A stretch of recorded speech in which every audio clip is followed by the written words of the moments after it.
All right. Hey, get on me. There we go. Hey, what's up, everybody? Welcome to another wonderful episode of the Bert. Podcast. I'm drinking beers, Bill. I'm drinking fucking beers. Is that the Robin Williams flavored Bud Light? What's with the Hawaiian shirt on it? This is the beer I talked about last week. Oh, I had on the road that I absolutely love. Common Space. I've never been into IPAs. I started drinking IPAs because we were on the road and I was worried about coronavirus, and I wanted to make sure I have my sense of taste. So there you go. That's a smart move. Well, before we get into you and your sense of taste, we have to welcome our guest here, a new guy on the block. I'm kidding. This is one of my buddies from way back in the day, from the Virzi, the Virzi Effect podcast. Please welcome the one and only, the pride of New Jersey, Paul Virzi. By the way, do you know how many people always say that to me? Hey, man, Jersey, right? Where you from? Paul, I said it today. I said, we're doing a podcast. She goes, with who? And I said, Jersey's own Paul Virzi. That's when I met you, Paul. We were in West Nyack. Yes, Left Live. And me, you, and I met Louis J. Gomez that weekend. Yep. And you said. And Roland and Sam came. Yep. That's why I love that I've been able to change the narrative of where he's from. So I can't get mad at all our listeners last week when I had like my head in my hands listening to that Bitcoin guy and they were trying to say I was bored. Well, all you listeners, what I was really thinking was I just prayed to this Ponzi scheme God through the best years of my life, earning years. Now, I mean, I'm 52 years old. I mean, it's over for me, right? And I was actually thinking, do I have enough time in my life if it all goes away to build it back up again? I think that way. I know you're not going to like this reference, but I think about Dane Cook when he lost everything from his brother. I think about that all the time. I was thinking about it pumping gas today. I thought, could I start from scratch and get to the next and get back to here? Like, could I, if everything was gone? John Travolta did it. Dane did it. You know what's fucking scary is you guys are a generation ahead of me talking about it could be over, and I'm fucking trying to build up. Like, where does that put me? You guys are scary. You're in a great place. You're in a great place because you're not gonna. You're falling off a curb. You'll just dust yourself off. You got another 40 years to do this shit. I got like 20, 25. Who's gonna want to see me at 75 going, what the fuck's up with this? You got to start virtue signaling more, Paul. I've been looking at your feed, and you're not tweeting enough about oppressed people. Really lean into it. Oh, yeah. That's the new thing now. That's what everybody's saying. I actually saw one tweet that said, hey, white comics, we're watching you, and we know you're not tweeting. We know you're not part of the fight. We know the person you really are. I'm going like, well, I got fucking kids to raise. You think I fuck you? Yeah. I have a list. Paul, you have to become like these new white people. You have to pretend you care about something other than yourself. Dude, I apologize. You have to somehow make it about yourself. Yeah, I apologized yesterday on Twitter. I said when I was 8 years old, I wore my mom's heels and dress to be funny. I just want to get it out there now. I'm really sorry for anybody that I offended. Wait, do you ever sit and lay in bed and think of all the problematic things you can remember you did, and then the ones you go, oh fuck, I forgot about that one? Not only that, Bert, I actually thought to myself, was I too mean to that girl at that party in 7th grade? I actually thought that she would see like a clip of my special and go, he's a piece of shit, he didn't say bye to me. That's how scared I am of everything going on right now. Yeah, there's floaters out there. I was thinking the other day, I was laying in bed and I was like, why wouldn't some just girl who just has had it up to here with life and goes, wait, I think I was at Florida State with Bert at the same time. Why don't I just say he was dude, just go through the list of things. And then how would I defend that? I couldn't defend it. You're not allowed to. And even if you have the entire email, text, whatever the fuck it was back then, she wrote it on one of those mead pads. Even if you go, I'm showing the whole thing. People are like, fuck you. She said, I just love that believe women. Like women believe women if they're talking about men, but women amongst each other don't trust each other as far as they can throw each other. So I don't know. I understand on a certain level where the judicial system was not working for them, but I think that they're not really aware that now that they have power that they can also abuse it. And if you're just going to go with borderline circumstantial evidence to end careers, you're going to take that. There's going to be some people that were innocent that you're going to take out. And if you're okay with that, then what are we really changing to? Because I just feel like they're unscrewing the dick and balls and then screwing in the vagina light bulb, but the brain's remaining the same, and you're just going to continue with now we're going to be over here where it's totally unfair. I don't know. It's you said it. I think, I hope I'm not taking material you haven't used on a special, but you said one time, I might have seen you on stage say it. You go, it's not just that they want equality; they want what we have. No, that was what you said. I think that's what you said. I think you said that. I got to be honest with you. I don't even know. Dude, I've had so many fucking kids in the last couple of years, and you just put your feet up. I almost had a heart attack. Like, oh, fuck, Bert's water broke. Here we go again. That's what you said. Yeah. No, you said that. Dude, they tried to get Jessica Kirson. Did you see this? They're trying to cancel Jessica Kirson because she did a character. She did a character that was like a black woman's voice, and it was years ago, and she posted it, and they went after her, and she's like, I know the person I am. Like, fuck you. I'm good. So here's I saw that. I would have defended her. What is wrong with these fucking idiots?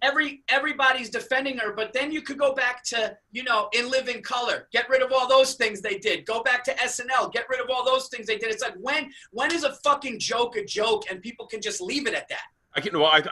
I will play devil's advocate on this, because I remember watching Key and Peele with someone, and they're like, this is the greatest comedy I've ever seen. And it was just them acting gay. And I remember, I'm not saying I was woke, but I go, what's the joke? They're just gay. I was like, people can be gay and gay guys aren't just fucking hilarious. And that, when we talked about going back to. You've obviously never watched sitcoms growing up. No. They were a hoot. It was funny then, but I can understand how it doesn't translate now. Jay Bullock was fucking hilarious.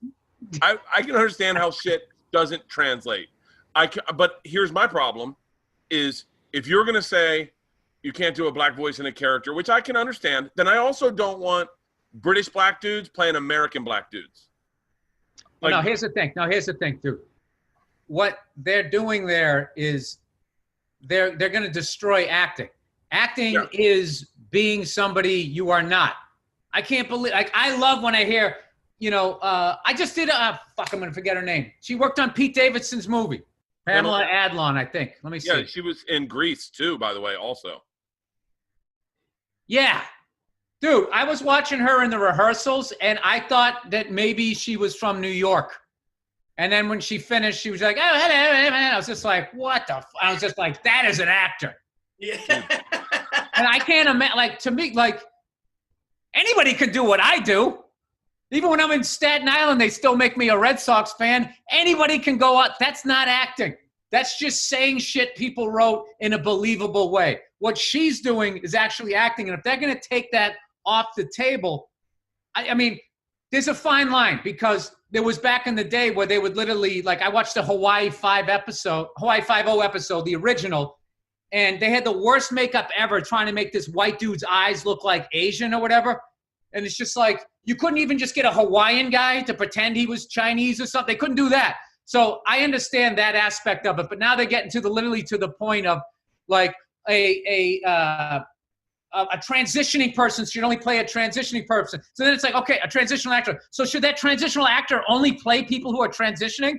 And that's going to be that the trans actor's career is just playing. Yeah, that limits them from doing their career. Yeah.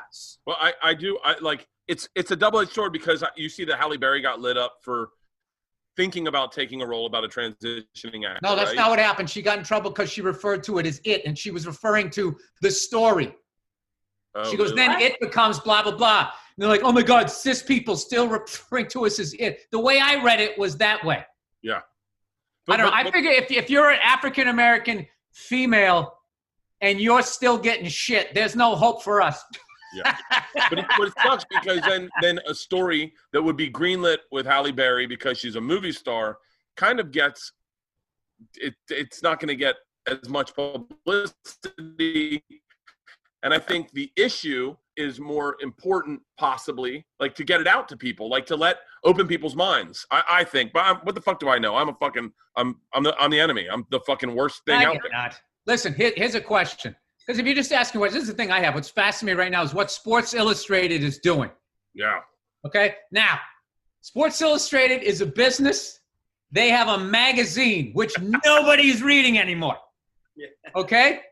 So they're trying to hang on to their readers. So this year they got on the cover. They have on the first, I hope I say the word, a transgendered model on the cover. So what they're doing now is they know all their, whatever portion of their pie that's homophobic, they just flush that.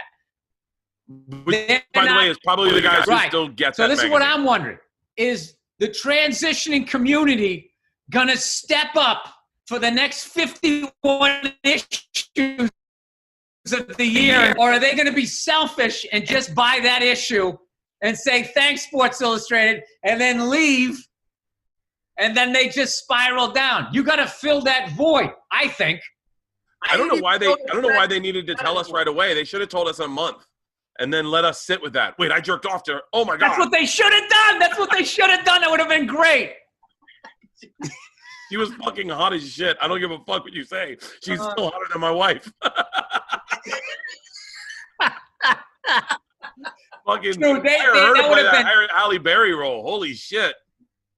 You realize what a mind fuck that would have been to every straight guy out there?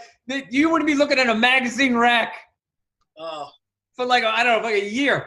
Dude, I couldn't stop looking at her. I was like, God, she's got like legit fucking sexy underarms. I mean, who's this? The Sports Illustrated one? Sports Illustrated cover girl. Oh, I haven't seen it yet. I remember like a year ago, I bought the last one, and they were just starting to go down that road, and they had like old women and fat chicks in there. I was just sitting there going like, all right, I'm trying. I'm getting this magazine to look at women that are out of my league. Yeah. This is supposed to be a fantasy. Why are you dragging me back into my reality? Is this the Applebee's issue? What? Yeah, dude, you had to be a 10 to be I'm on going to tell you right now, if any magazine for women that was out there, if they ever said that they wanted to put me on the cover in a Speedo, I'd tell them to go fuck themselves. I would never do that to women. This is their magazine. What the fuck are you doing to them? I remember getting berated in 5th grade when they had Gwen Cowan play Peter Pan. I was so fucking livid. I go, it's a boy should play it. And they go, no, that's not how it works. Anyone can play Peter Pan, and girls play it better than boys. And I got fucking livid. And they brought up Sandy Duncan. And I was like, fuck Sandy Duncan. She got one eye.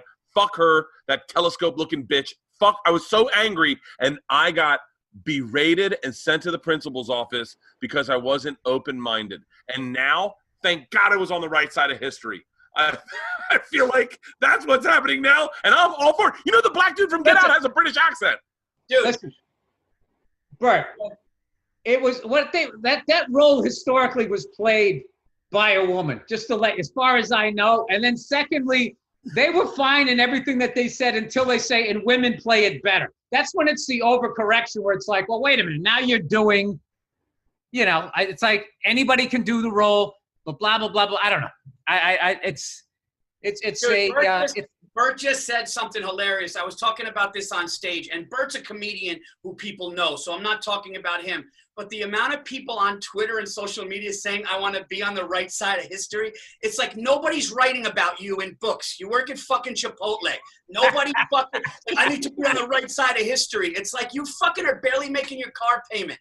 It's fucking, these people are so self-involved and narcissistic. I want to be, one guy was literally in the street with like no clothes on going, I just want to be on the right side of history. It's like, you're never going to be. I just like when like those stupid expressions come out of the fucking ether and then everybody, I want to say that.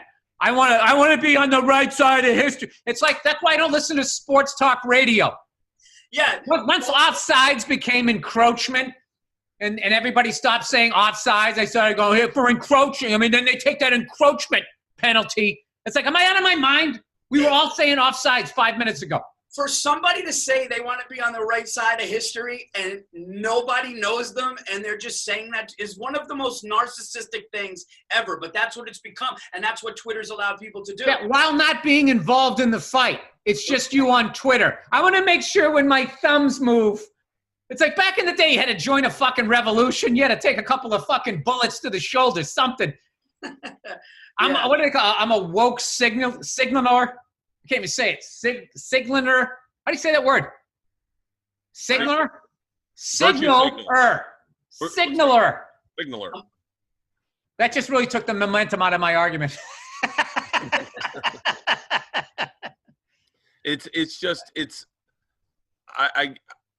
I used to get bothered when I found out people had British accents and they played American. It used to bother me as a kid. And I'm being serious. I have no idea, because I was like, why can't you just get an American guy? You know, like I was just reading, or I was listening to a podcast maybe, and they were like, did you know the guy that played Martin Luther King in Selma is British? And I was like, how weird. Like you could, like how that's such a, like, it's so weird that you'd have someone flip their accent totally to play a historical figure. But it's acting, and it adds a degree of difficulty. This is what they should do. First, you should hire the best person. Yeah, I agree. Are we getting feedback? Yeah, I'm getting feedback. Do we need to like that too, though, Bert. I hated that too. I was always like, well, just give it to an American guy who can crush it too. Yeah, don't do that. Don't do that with a fucking. You wouldn't hire me to play a British guy. Go, hello, lovely. Hey, how you doing? You'd be like, well, if you could do the fucking accent, you goddamn chimney sweep. It sounds what was good. that supposed to be? Chitty chitty bang bang? Give Listen, you two fucking dopes. Are you really gonna fucking like wave the American flag about acting? No, I'm just saying. I gotta be honest with you. I'm a dumb my African American cohorts and get them roles in our movies. Listen, I might be an idiot, but you two guys are dopes. I don't give a. I want whoever does the part to crush it. So I'm not sitting in the fucking movie theater going, I paid for this. I don't care who it is. Just hire the best person. Yeah, I agree. No, you don't. You want an American to play for an American. What the fuck were you just talking about? Yeah. I want Americans to play Americans, but the best American to play the best role. All right. Me too. Touché. All right, let's pivot. I think you're both idiots and you don't understand what acting is, but go ahead. By the way, I could have only played Bert. Oh, why did you go over to Europe and do stand-up and make all that fucking money over there? They got plenty of English comics and fucking people from Bangladesh or whatever the fuck it is over there. Budapest could have done the gig. What about that? All right, I understand that. I'm just saying. Get back your pounds, Paul. If American Get back your kronas, Paul. Get back your Deutschmarks, Paul. Hey, I didn't get paid enough, all right? You guys are fucking full of shit. Wow. All right. Now I feel like I'm on the outside here. I'm on the outside looking in. I'm not agreeing with you guys right now. Bert Kreischer or a derivation of Bert Kreischer. I'm not a good actor, so I couldn't come in and like be a different dude than me. I hope when they do your story, they hire one of those Bollywood actors and they put makeup on and he's in whiteface and he does it. You know what? Hey, do you know what movie doesn't hold up anymore? Soul Man. Have you seen that lately? No. Oh yeah.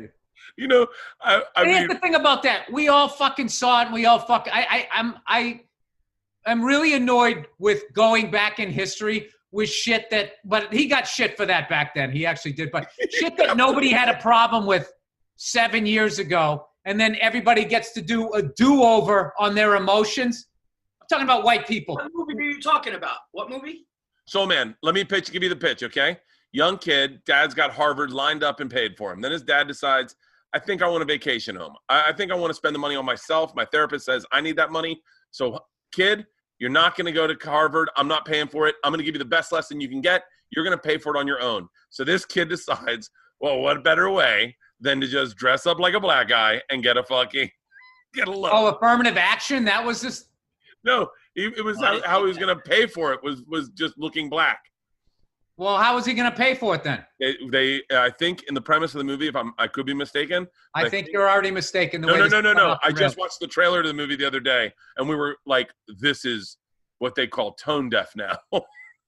Yeah, the premise is that he gets a scholarship if he's black. So he takes these pills that changes the pigment of his skin. There you go. Whoa, Yeah. are those real? Like Radon Chong's in it too. I could be wrong. Sammy Sosa did that the other way. So did Little Kim. So did Michael Jackson. Oh, I thought Michael Jackson had like a disease. That's what he said, but Yeah, he had a lot of issues.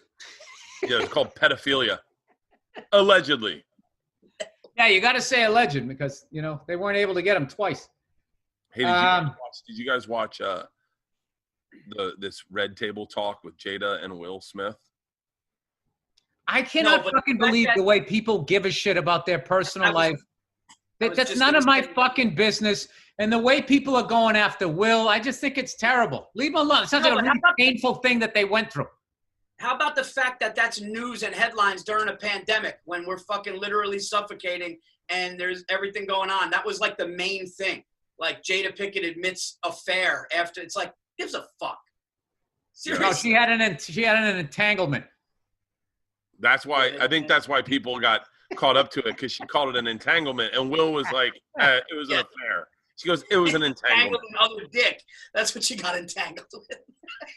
Well, listen, you know how it goes with the ladies over there. They don't exactly, there's always like how often in your life have you heard him say, you know what, that was 100% my fault? That's what I love about my wife. Like, she'll actually do that. But there's usually a fucking caveat, some sort of like they plead down.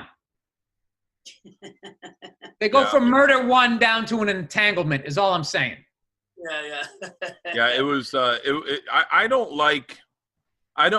this is what bothered me, is that like it seemed that they were destroying Will Smith. Like it was, and I didn't like that.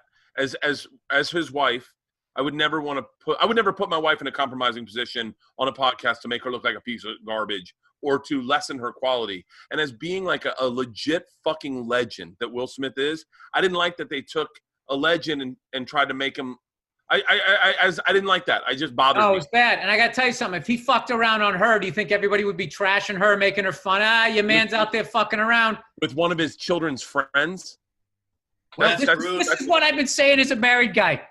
Whether you're at fault or you're not at fault, the shit's still flowing down to you. Now, granted, I'm fucking biased because I'm living my experience, but like, I mean, how is he the dude who got cheated on and he's still getting the shit? Yeah, that sucks. Donnell Rollins one time said something. He goes, you don't ever want to be a meme. And he goes, look what they did to Jordan. Jordan's the greatest of all times. And all kids know him now is crying Jordan. That's all they know him as. He goes, don't ever become a meme. Then that documentary came out. He's fine. And Donnell is a meme. Isn't Ashley Larry meme? That's true. I'm rich, bitch. Yeah. A meme. Yeah. Why would Will, he is a walking meme. He's one of the most memeable people I've ever met. He's got that amazing voice. He says all that crazy shit. I mean, yeah. Yo, son. Yeah.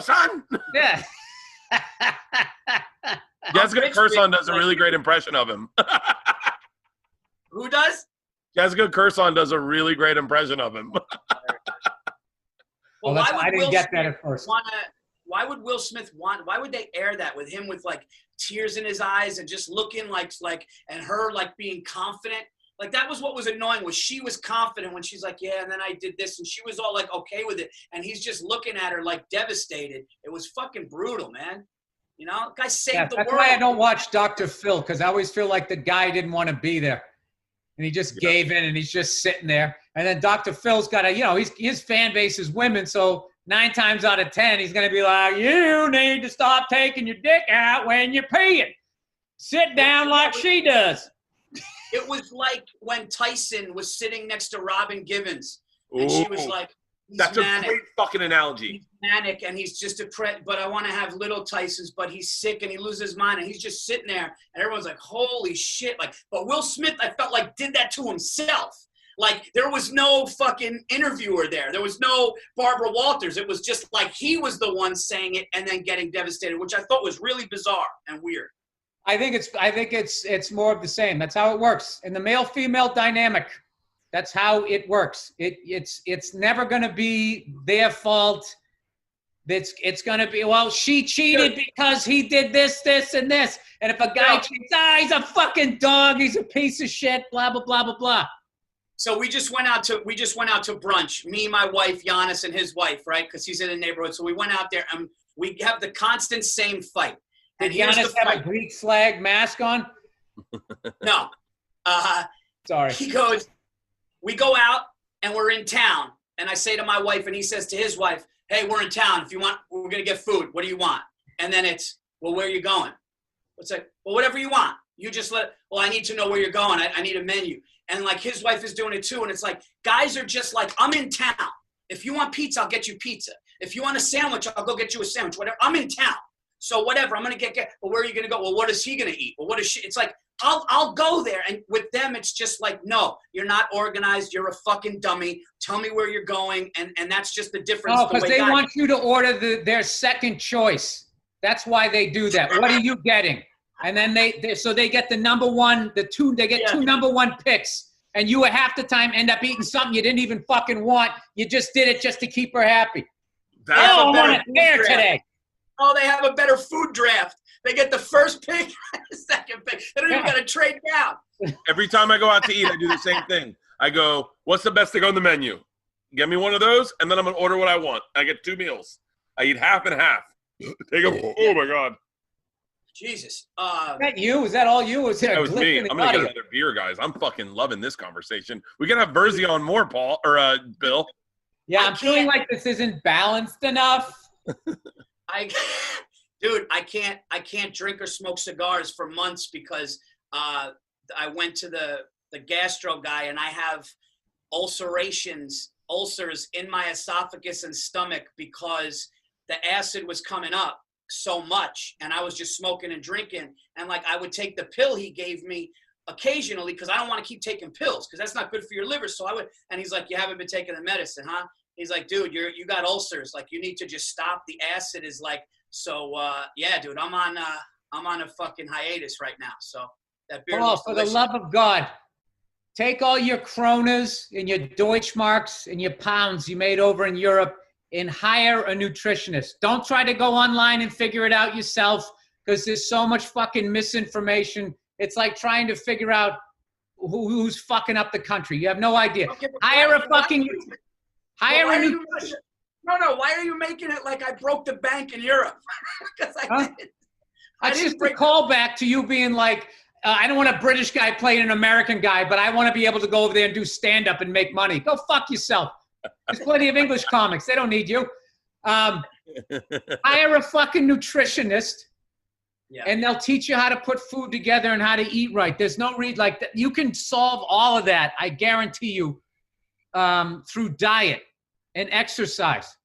Yeah. Well, he told me, he said like lose 10 pounds and he goes, you can drink. He goes, you see that, Bert? I've been telling him for fucking 15 fucking years. He just goes, yeah. He's just going to go right back. He wants someone. No. You're not going to do it, Paul. Paul, you're not going to do it. You're not going to do it. I was doing nutrition shit. I told you that. I'm back. He's doing nutrition shit. Paul, Paul's looking up shit. He's doing nutrition shit. Paul, hire a nutritionist. Are you going to do some electrician shit like I almost did? What? I almost started changing my outlets before my listeners were like, hey, fuckhead, you can burn down your house. Get a fucking electrician. And I was like, you know what? They're right. You're doing that with your body, Paul. You're going to burn down your body going, oh, I'm looking up nutrition shit. Why don't you hire a nutritionist, you dumb fuck? How many flat screen TVs do you got? 90? Sell one of them. Look at his face. He's not going to do it. No. He has ulcers in his stomach and his esophagus, and he's still going to try to figure it out. I'm out. Paul, here's my question. Shark Tank, I'm not buying. I'm out. You ready, Paul? I'll bet you, dude. I'll bet you. We could do a wager. I'm in. Paul, you've lost every time. I'm sick of taking your money. You lose 5 pounds and you start going, dude, I'm looking fucking great. You've set the bar so low. That is true. What can I say? Paul. I'm from a place of love, Paul. Say we could go to a stadium right now and watch a football game. You walk in, no ulcer, no nothing. What do you order? I go double vodka soda. Ooh. I go I go double vodka. You're talking no ulcer. I'm right? no ulcer. No ulcer. I want to hear it. Bill, get ready. You're next. I go double vodka. I go double vodka soda with 2 lemons, right? Because double vodka soda, 2 lemons. I'll do 3 or 4 of those, and then at the end of the night, 4th quarter, like last call, I'll wash it down with a cold fucking beer, and then we'll go out to the parking lot and hopefully have a couple more. I'll even at that point, if it was a really good time, I'll take a couple hits of weed too and just close it out. And what do you eat? I would go, if they had premio sausage, I'd go premio sausage with onions and peppers.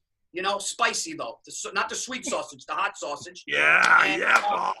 And then maybe either a fucking hot dog or a burger. One of those things. Nice. Bill. You know what should have been a meme? The look of seriousness on his face when you asked him that question. He's just like, no ulcer. No ulcer? Bill, we walk into a stadium. What's the first thing you get? All right. First of all, I got to give a shout out to Italians and Greeks. The way Paul, there was no pause. Once he thought, and then the menu just, it was like big night. He just rolled it right out. I'm German Irish, so this is going to take, what's the first thing I do? All right. So I'm not on the wagon. No. Oh, I get annihilated drunk. I put a dent in a bottle of bourbon, no beer. I start with a bourbon on the rocks, and I don't give a fuck. Whatever they have at that point, I get so drunk, I feel like I'm going to get sick. I just need food. I would literally eat anything. And I'd shove that down my fucking Northern European fucking ancestry face, and then I would smoke at least 3 cigars. And then I would go into the stadium, and I would continue drinking. And in the first quarter, I would be funny, and my section would like me. And somewhere in the second quarter would start to turn. And Paul, even with his Mediterranean skin, I could tell he was getting embarrassed by my behavior. Dude, you've had a couple. You've had a couple, dude. I mean, Bill goes from happy and fun to just fucking, when somebody does something in the crowd, he'll just look. Dude, he heckled the punter. He heckled the field goal kicker of the Miami Dolphins to the point where the guy walked across the field. He didn't want to do it anymore. He walked down the sidelines. Carpenter. Dude, Carpenter. So we're in there, and we're watching the Dolphins play the Cincinnati Bengals in Cincinnati. We took the ferry across the river, drinking some Kentucky bourbon. Bill's got the whole place loving him. Look at this guy. This guy's hilarious. He's laughing with everybody. Quarter number 2, he just turned. He's going, Carpenter, you better get your real estate license. I know you can hear me. And it just kept going on and on. The guy in front of me said, hey, get on the kicker. So I was so hammered, that was all I could see for the rest of the game. I mean, you got on that guy, dude. I would have thought about retirement if I was that guy. That's how brutal that day was. You're a liability, Carpenter. You're a liability. You know you'll miss it if it's inside 40. Oh, dude, it was – I literally, Bert, I just started leaning away from him. I just started, trying to talk to strangers about other things because he just was relentless with it. I think Carpenter hit all the field goals, too. Like he'd never heard some drunk idiot yell at him before. He just had heard enough, so he walked down. I wish I went down a few sections after he walked down. Be like, hey, Carpenter! I'm not gone! Yeah, you got to walk out of the stadium to get rid of me, buddy! And then everybody would be like, what the fuck is with this guy? Just to have the new section shock. That is something that I do miss is about sports is you used to be able to get terrifyingly drunk. People would be gathering their children. I mean, you could get fucking hammered, at least where I was from. I remember the first time I've told this story before. The first game I ever went to a Patriots versus the New York Jets. Freeman McNeil, Richard Todd, Wesley Walker in the sack exchange. Gastineau, Klecko, Marty Lyons, and Abdul Salam, right? I saw those guys, and the Pats sucked that year. It was like 82 or something like that. And I went to the stadium thinking everybody, even though we sucked, I thought everybody was going to be as excited as I was. That, holy jeekers, look at those are professional foot, and that's the Patriots, and they play for us. And I got in there, and they're all like, fucking Patriots suck, you fucking cocksucker. I was terrified. And my dad was sitting there like, Jesus Christ, he came from the Midwest. I don't know. Not like they're not animals out there, but I think they're more animals at the college level. I just remember it was freezing rain, like that sleet. It was a miserable experience.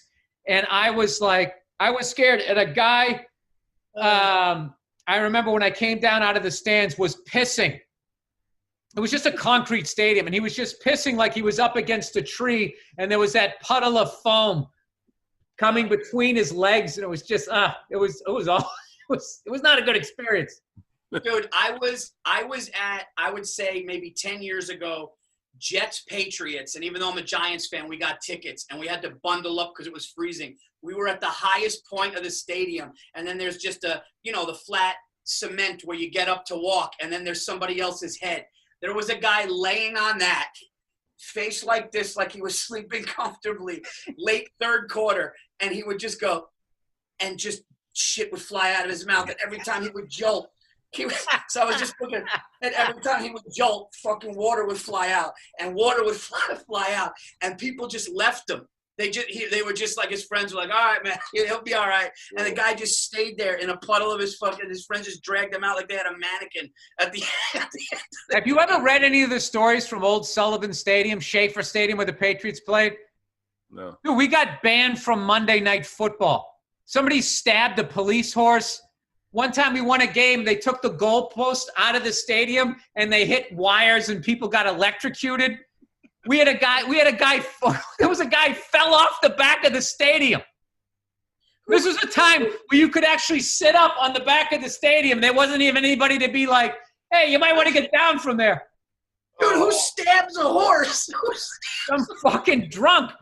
No, and like the people of Foxborough, it was like 8 years into the stadium, they were like, what the fuck have we done by having this animal magnet that we put out there? And then after that, after the white people behaved like that, essentially, then Michael Jackson came out to do the victory tour in that stadium, and Foxborough's like, we're not going to have a bunch of black people. They probably said something else. No one went back then, right? Coming out here to watch this game. So they canceled the concert.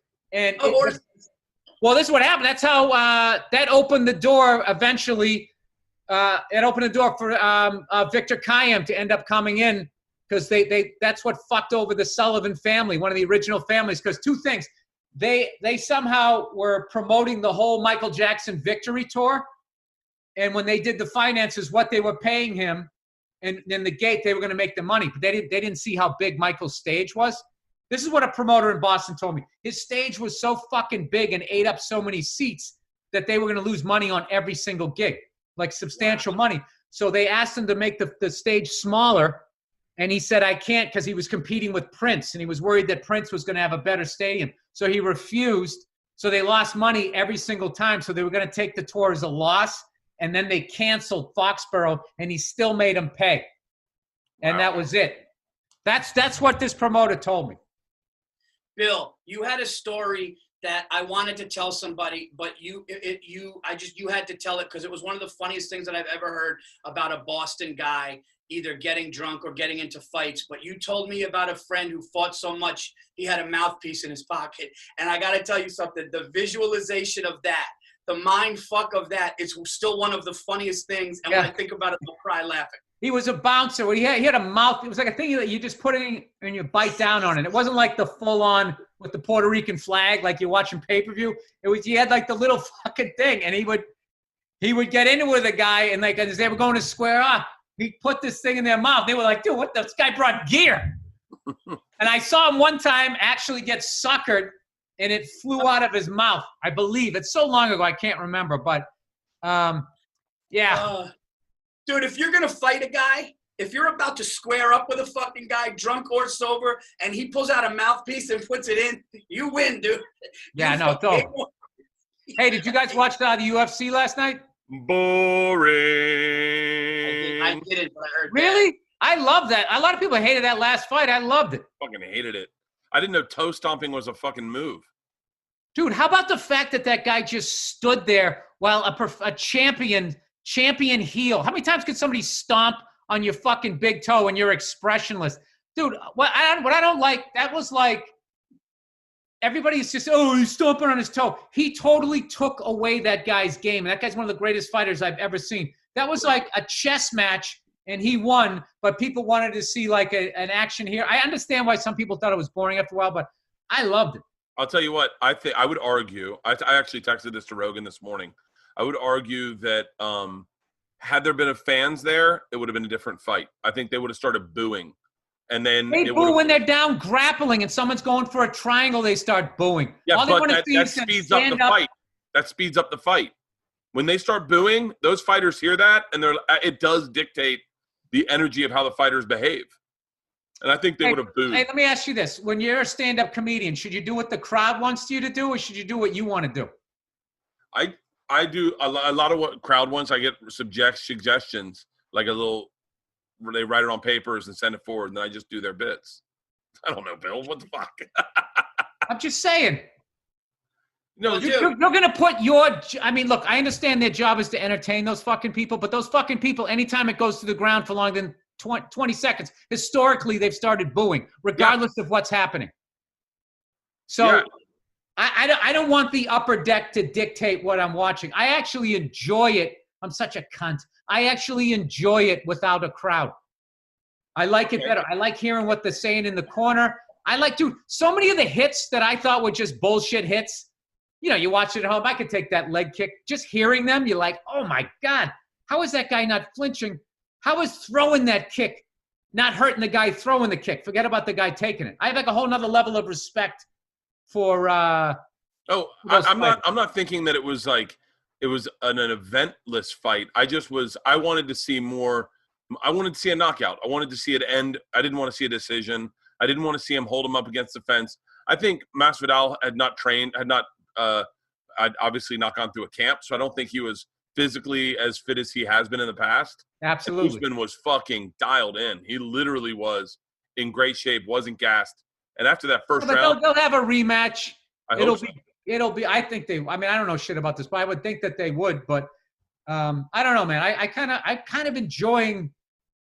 I watched the F1 race today, Formula One, and there was no crowd there, and I was just thinking, like, how much less trash is there?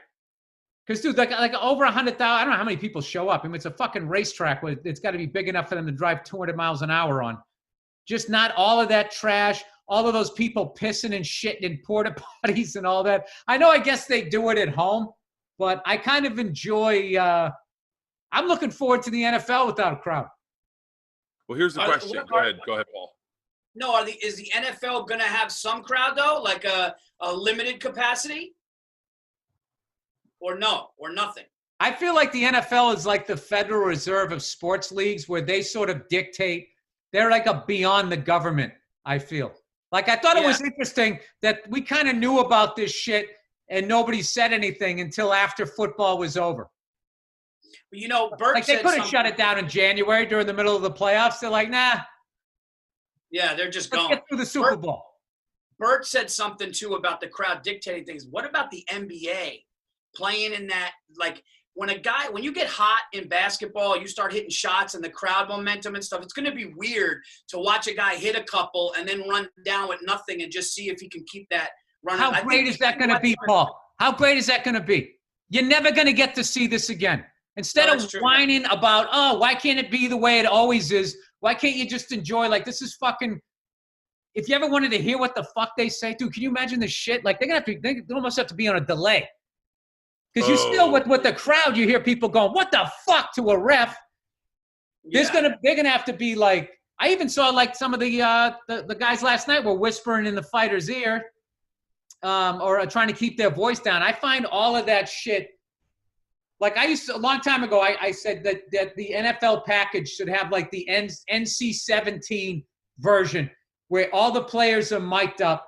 And if you sign on, you can't get offended by anything that you hear.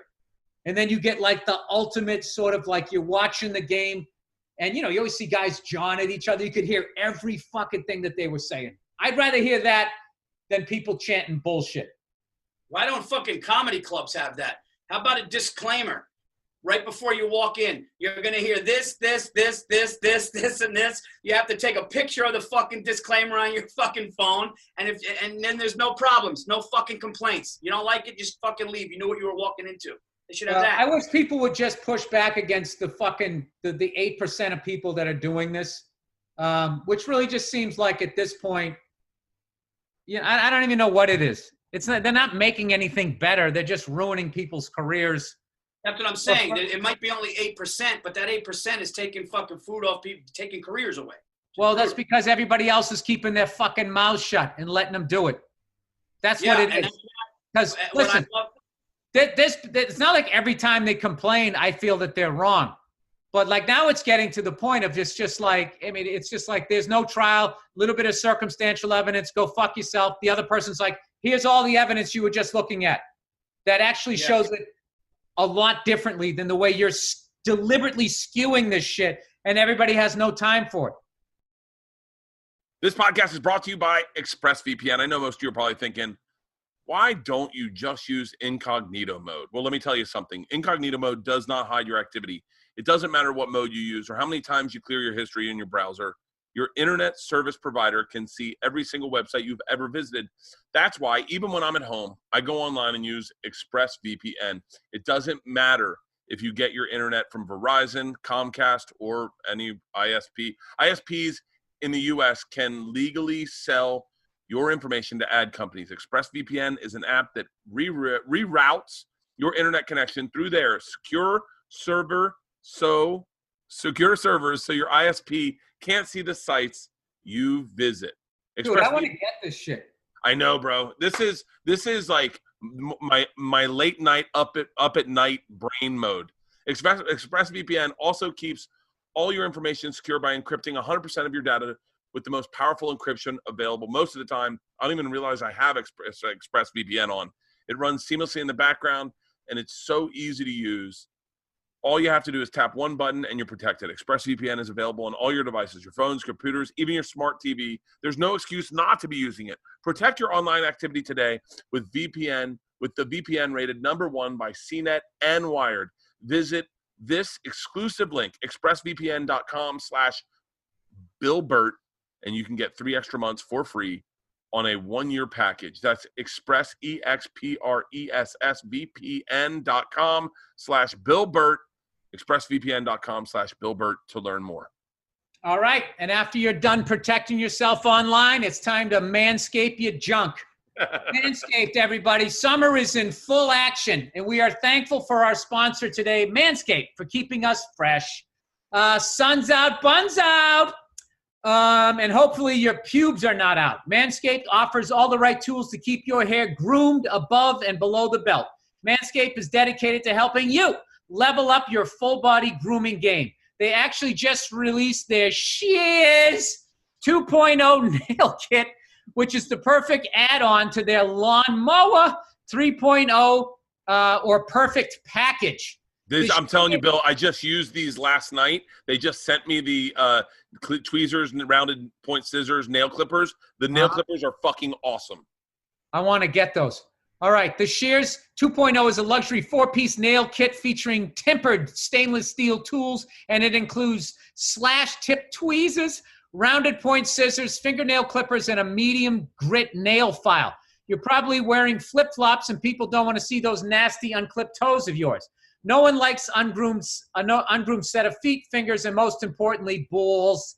That's why they have forever changed the grooming game with the Perfect Package 3.0. The Perfect Package 3.0 kit comes with the essential Lawnmower 3.0, water-resistant, cordless body trimmer, and a ton of other liquid formulations to round out your manscaping routine. This is the best trimmer on the market for those of you in need of a chest shave or a ball cleanup.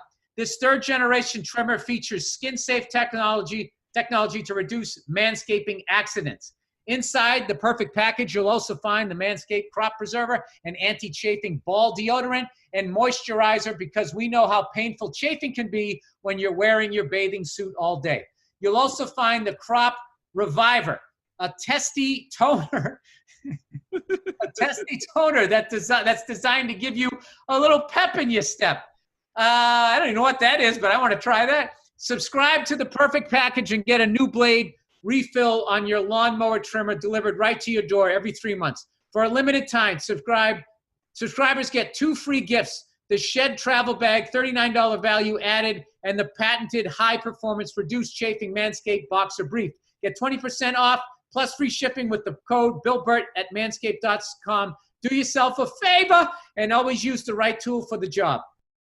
Comics, when some comic gets in trouble and then comics start having it out with each other on social media, that cannibalism thing, it's like, what are you doing? You guys all have each other's text messages. Like, you can text message somebody. Handle it fucking in-house.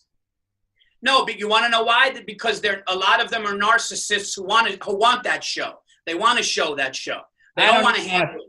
Yeah, who gives a fuck? I don't even want to talk about it. It's so depressing watching comedians attack other comedians or believing shit about comics because they don't like the comic.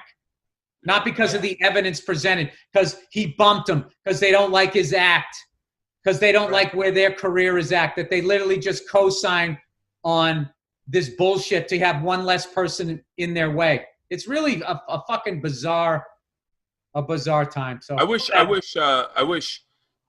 someone got rid of social media altogether. I would love it if someone just fucking tanked it all down. I'd be cool with it. Dude, I thought of that. I actually thought about that. I go, what would happen if just Twitter went down and maybe you could just either have a Facebook account or nothing, and you just put all the power back into the industry people is what would happen. And we'd be right back to what it was before, where you'd only get 8. So you got to have the thing. My thing is the government should break up CNN and Fox News. They just need to break it up. It's the most divisive thing out there. And I think the fact that they both politicize this virus, and it's really, I feel like it's an issue of national security now, where we're showing that we're divided, which shows that this country is vulnerable and weak. And to have fellow Americans running these news fucking channels profiting off of this and just showing the wildest videos of people dropping the N-word and being fucking like this, or crazy people on the left trying to cancel, and just making that like this is what's actually going on when you walk outside the house. It isn't. No, it's not. It's a smaller percentage, but that's what they show you. They should do a social experiment and make somebody watch Fox News every day for 30 days and then make them watch. Because I remember watching, I would go back and forth, and I'm like, oh, that's why that like, you know, I have parents who are both, right? And I have relatives that are both. And you watch them watch it, and I'm going like, yeah, but what about the other side? And it's just, it's like a brainwashed thing. It's CNN is trying to use this fucking pandemic as a way to get Trump out of the office. They're thinking about that first before they're thinking about, you know, making sure everybody's okay. It's fucking reprehensible. I tried to tell a joke the other day, when we were on the road, and I said, Fox News for me, sometimes an article will pop up and it'll be Fox News. And that's the same as, do you ever remember when you were in like a high school and you were on the beach and you'd be like, oh shit, look at this hot blonde getting out of the water. And then you'd be like, oh fuck, that's a dude with long hair. Fuck, never mind. That's what Fox News is like for me. I'll see an article, I'll be like, oh fuck, this is what, God damn it, it's Fox fucking News. I can't fucking co-sign on that. I just wish I could go to one of them, dude. I can't go. I need a list. I need a list on the sides of my computer right here that says the ridiculously left and the ridiculously right. So I read their articles and I go, oh, no wonder they're fucking feeding into whatever is wrong with me. Yeah. Dude, you went to the beach in high school? That's the shit, man. I wish I had that. Dude, I live in no, Florida. seriously, like, you're like, oh, did you ever go to the beach in high school? It's like, no, we went to a fucking pizzeria or a deli, a stationery store. We got candy. We lived That's at awesome. the beach. Hey, so wait, you guys got me thinking when you were talking about sports without fans. 2 questions. Number 1, if they offered maybe a higher price ticket, very socially distant, but you could go to like exclusive events, like go to the Masters and it'd only be like 500 people. So like you could it was almost like no one was there. Would you do it?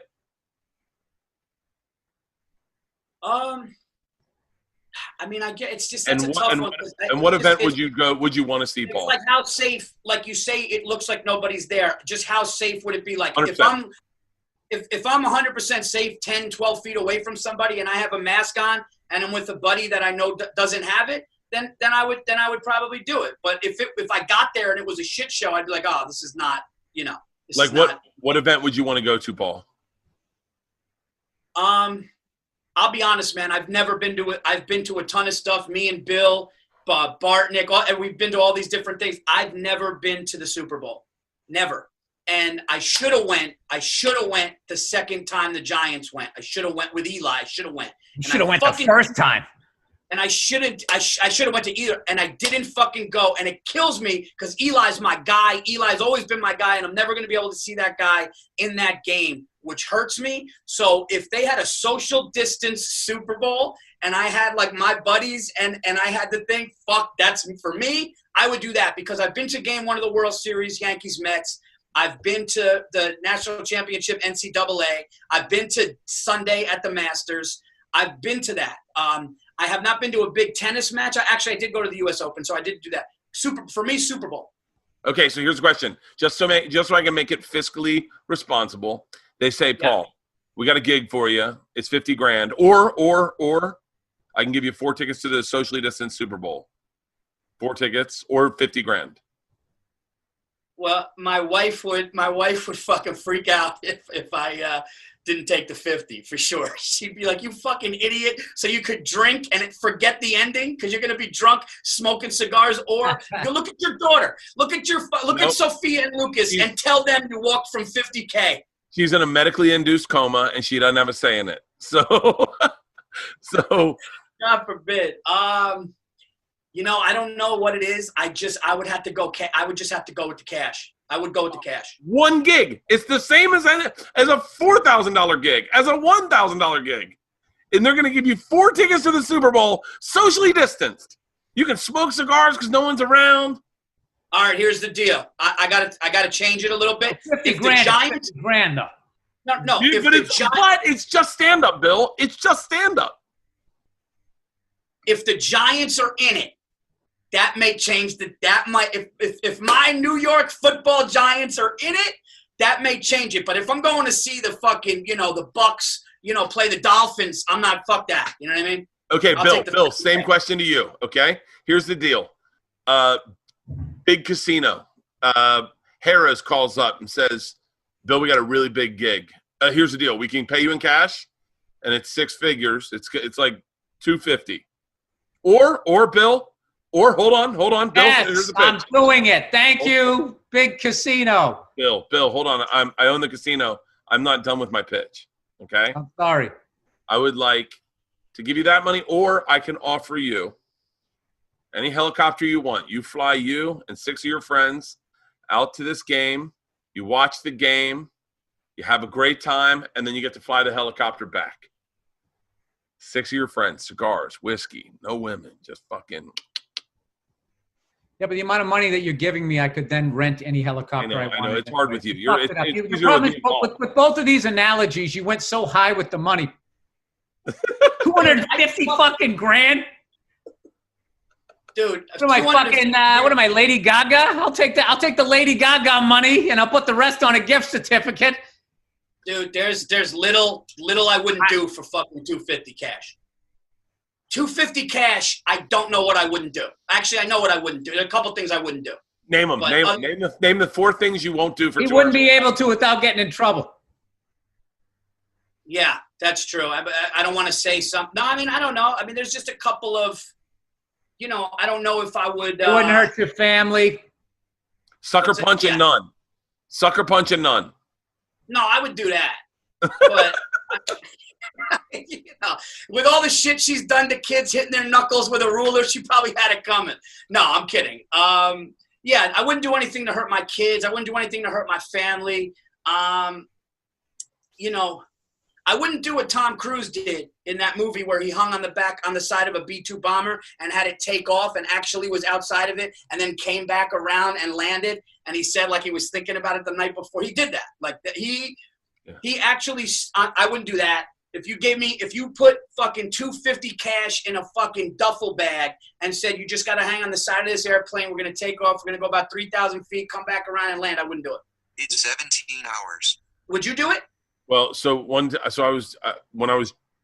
I had a show called Bert the Conqueror, and I was set to be the first guy to jump off the stratosphere. And so I'm sitting on the edge of the stratosphere, and my cameraman, Scott Sands, is sitting with me, and he's strapped into the fucking building. He's leaning off the building. I'm just tethered into a ride holding on, and he starts giggling to himself. We're 1,100 feet above the strip. He starts giggling to himself. I go, "What are you laughing at?" And he goes, "How much money do you think you're getting paid to jump off the stratosphere?" And I went, "Well, I know I'm getting paid per episode." He goes, No. This is only a segment in that episode. How much are you getting paid? And I thought, wow, for all the work I'm doing, this is really only 15 seconds. I think I'm making like $125. And I just was like, I would never jump off this building for $125, but technically I am. And it fucking killed me. Dude, when I was 18. That's one of the scary. Have you ever seen that? When they send those people up to stop at the top of the stratosphere, out of all the crazy rides that I've seen at an amusement park, there's just something to the fact that they built a ride on top of that structure that really looks like it's going to tip over, to be honest with you. Yeah. The fact that you're now jumping off, no parachute, oof. The amount of times I've gone to one of those fucking amusement parks, and I've seen a roller coaster rear end another roller coaster. I got stuck on a ride, the one where they bring the thing down and you've never seen a roller coaster rear end another roller coaster. You want to bet? I swear to God, you've never seen that. Yes, I have. Well, okay, let me clarify it. I heard it. I heard it. What? Bert, I'm going to let you get this laugh out, and then I'm going to tell you the story.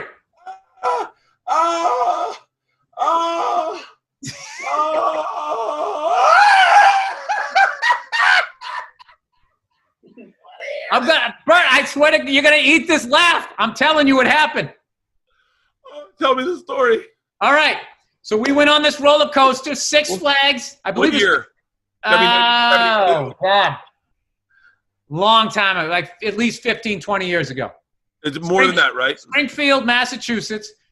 We had just got off the ride, and then we had a day pass. So we went to the next ride, and all of a sudden we just heard boom. And what happened was, they had two roller coasters. So you got the one you're loading up, and then the other one's coming in, and it was supposed to stop it, and it didn't. What? And it rear-ended the other one, and this girl broke her cheekbone. Oh, fuck. Oh, shit. And you laughed at that. That was violence against a woman, Bert. It's still funny, though. Not the violence. And another time, I went to another one of these fucking Great Adventure, whatever the fuck it was. I was out in Jersey, my girlfriend, now my wife, and we went on the roller coaster where the harness comes down like this, and then you don't have a seat, and it's like you're flying and everything. So then we come in to stop, and we're stopping, and we're sitting there, and we're sitting there, and we're sitting there, and then we notice some milling around, and I'm like, oh, no. And then all of a sudden, people in the line start getting out of the line. Oh, fuck. And I'm like, what the fuck?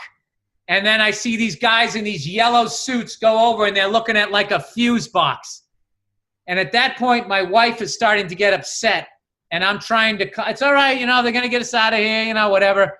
It'll just be a few minutes and something like that. And in my head, I'm like, oh my God, I've seen this on the news where these people got stuck upside down in the loop and the blood went to their head. And so I'm just sitting there. And at one point, I was fine until I tried to get out. That's where they fuck you, Bill. Because I was going like, you know what? If I really wanted to, I could probably get out of this thing. And I went like, and I couldn't.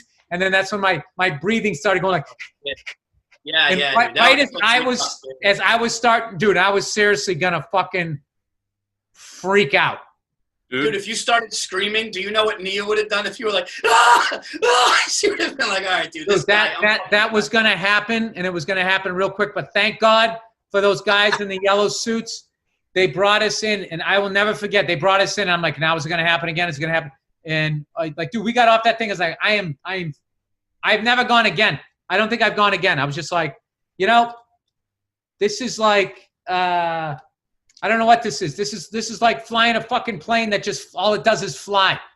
They don't even have fucking time to maintain it. Eventually, this thing's gonna fucking crash. I don't want to. I don't want to be a part of this. I got to stop. I know this is gonna sound. I know this is gonna sound weird, but do you guys get that thing where when you're really high and you look down, your balls, something happens with your balls? Do you know what I mean? Like you get like your balls. You do, right? That happens when somebody gets like something happens to them. If they really gonna get hurt, yeah, your balls pull up in you a little bit. I was on 82nd floor of a building. We did this comedy show up in New York, and then they were just like, look down. And dude, 82 floors is, and I looked down, and my fucking junk just like fucking, it, like by itself, just, and it freaked me out. It was fucking weird. But you know, like when I'm flying, all right, like what's the weirdest thing? If I'm coming in for a landing, altitude isn't something I'm really thinking about as far as like, wow, I'm high up, I'm scared. But whenever we would do auto rotations, okay, so you're coming in and your target is almost like with when I fly, because it drops like a fucking stone, you're almost over it. Then that's when I would start getting like, whoa, would have to fight those thoughts early on. It's kind of a weird, like, know how to do that. I honestly, like, that's one thing, like, you know, we've been friends for a long time. We've toured together, and we've been through a lot of things and shit, and I know you're a fucking good dude. I know you're a smart dude, but I got to be honest with you, man. That's one thing you do that is so fucking wild to me. Like, do you know what I mean? Like, it's one of the most, because maybe it's because of my fascination and / my fear of aviation. But, dude, being up there and flying that fucking thing and landing a helicopter, and I'm not going to lie, when we were up that night, I had a good time. But when we left Santa Barbara, and me, you, and Dean, and it was dark, and we were fucking moving around like a bumblebee over the fucking thing, and you were calm and cool, and the other guy was talking a lot of shit, dude. I'm not going to lie. I was fucking scared for like but now what that was I was flying a little too low. I either had to get a little lower, a little higher, because there was the mountain ridge right there, and it's just the wind was coming across it. That's all that was going on. So it wasn't like a big deal. It's just obviously because your friend is flying it. But I understand that fear because I have that fear. I am so afraid of the ocean. I think fearful ocean stuff in my pool. Like anytime my daughter starts swimming away from me, I immediately start thinking like, oh my God, we're in the ocean and I'm going to lose her. Like Did you have a problem in the ocean when you were younger or no? No, but what happened was I read a bunch of books, classic books, and it was all about the sea and like, then I just started reading about it, dude. It's at a very unforgiving. You're like, no, man, I watched Jaws. I was like, no, I saw Jaws at a certain age. Dude, I'll tell you what's fucking unreal. As far as like, one time I went to the beach when I was a little kid. I mean, this was still when I was living in northern Mass, so that was like the earliest, pre-1976. So I couldn't have been more than 6, 7 years old. My brother was 8. Neither one of us could swim at all. And we went to the beach, and there was all of these bigger kids way out in the water on this little dock, this floating dock. And we wanted to go out there, and we just kept walking out in the ocean, walking out. And I was getting where the water was here. And all I had to do, dude, is a wave came, and if I lost my balance, I would have drowned if someone didn't see me. My mom had no idea. And I always go back and I think about, like, if my wife's ever going to go to the beach and she's bringing my daughter, like, I have to go, and I cannot fucking relax the entire time. Because it's just, riptides, the things that are in there, all kinds of, like, it's fucking huge, dude. And then like all the shit that's dangerous is like your head's here and all the dangers below there. I find it terrifying. But to make yourself feel a little bit better about aviation is when you look up in the air, just imagine all the roads up there. Okay? If all the roads are up there. Yeah, but how does that make me feel better because it's so high? Just wait. Then eliminate all the trees. Eliminate all the water, all the buildings, anything you could ever fucking hit is gone. Okay? And then eliminate 99% of cars. And then have a radio where you can talk to other people so you know where they're at. That's how much Satan, dude. Because I got to tell you, when you exist up there and then you come down and you get on a fucking LA highway, you're just like, dude, what the fuck? What the fuck? And there's some guy next to you and then some guy in a motorcycle splitting the fucking lanes. Somebody passing you 90 on the right at 90 miles an hour as you're trying to get up. I am way more terrified. I would be more scared to drive my kids and family down the fucking highway than I would to get into a helicopter. Maybe not right now because I've only flown once in the last. The statistics. It's the statistics, and that's what makes me go. Every time I get on, I go the statistics. But like, Bert, you grew up around a beach, dude, so I'm sure this happened to you going to the ocean. I used to go to Myrtle Beach, South Carolina, in high school all the time on vacation, and we went out a little too far, and the lifeguard's calling us in, and I can't get back. And the harder we're going, the further out we're going. And we all started to panic. And a couple of my buddies got up there, and I didn't get there yet. And they're waving and shit. And they're like about to get on the jet ski to get us. And I just remember going don't go to like the people that really don't fight too hard. Just kind of try to go with it and slow down. And I eventually got back. And that was one of the scariest moments of my life, because for a second I'm like, they might come and get me, but I might drown in the next minute. I could drown. Oh, I almost drowned in a triathlon recently, probably a couple of years ago. I did a triathlon, and I just forgot. I got out there swimming, and all of a sudden I'm in like third place, and I'm like, God damn it, I'm gonna win this fucking triathlon.